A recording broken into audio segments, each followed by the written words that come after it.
www.agriconnect.online.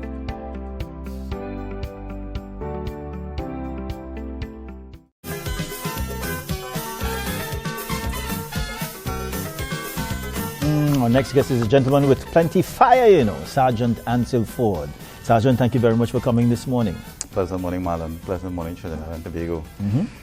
Yes, Marlon, last week we started the conversation with respect to election. Yes. Given that general election has been called. And we sought to advise members of the public in terms of the behavior that we would expect of them in terms of understanding from a constitutional perspective the right of an individual, that is to associate, to let us say have freedom of speech, but yet still we encourage that these freedoms, that it be managed, that you respect the other person, respect the other party as the case may be. Now, separate and apart, Marlon, from offenses, common offenses such as fighting, assaulting, right? Throwing missiles, which are offenses under the Summary Offences Act, that persons can find themselves committing simply because of their campaigning, their passion, their support for the particular party. And we want to ensure that persons do not behave in manners such as these. But we also need to look at offenses under the Representation of the People's Act, Chapter 201. So there's something called disturbance, right, as it relates to a political meeting, Marlon, right? And this is spoken to under Section 72(1) of the Representation of the People's Act, right? And what it says, any person who at a lawful public meeting to which this section applies acts or incites others to act in a disorderly manner for the purpose of preventing the transaction of the business for which the meeting was called is guilty of a corrupt practice. So if you incite somebody to act in a manner that disturbs that meeting, you are committing an offense, right? Now, political meeting in this sense, seeing that election has been called, is any political meeting within an electoral district from the time that the notice was given up to polling day, all right?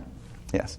So, Marlon, based on that section, right, it identifies that the police has certain powers and duties as it relates to that. Yes. So Section 72(3) says, if a police officer reasonably suspects that any person is committing an offense under this section, he may require that person to declare his name and address immediately.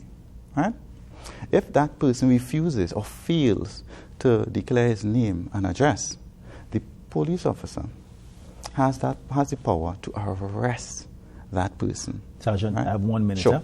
And the arrest can be effected without a warrant. Now, that person can be exposing themselves to a fine of $750 if convicted for such an offense, right? Yes. So, Marlon, whilst it is that we are building momentum, right, with the police, we would continue our public discussion to ensure that members of the public understand the boundaries or the parameters within which they are free to operate and not necessarily commit offenses that could cause them to be arrested or charged during the election period. Yes? Yeah. So, Marlon, we'll look forward to another day. Yeah, and I suspect the main word there, Sergeant, is for people to have discipline. Yes. Yeah? And respect. Tolerance. Yeah, beautiful. Yes, Marlon. You have put it well, Sergeant. Sergeant, always good to speak with you. See you right back here next week.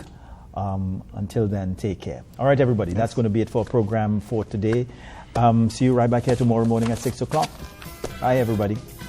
Judgment morning, I by the gate and I waiting, because I begging the master, give me a walk with Peter. If I some sinners coming, with them I go be dealing, because the things that they do me, I want to fix them personally. Peter wait, Peter look Cecil Rhodes by the gate. Peter look the Englishman, we send Cecil Rhodes to Africa.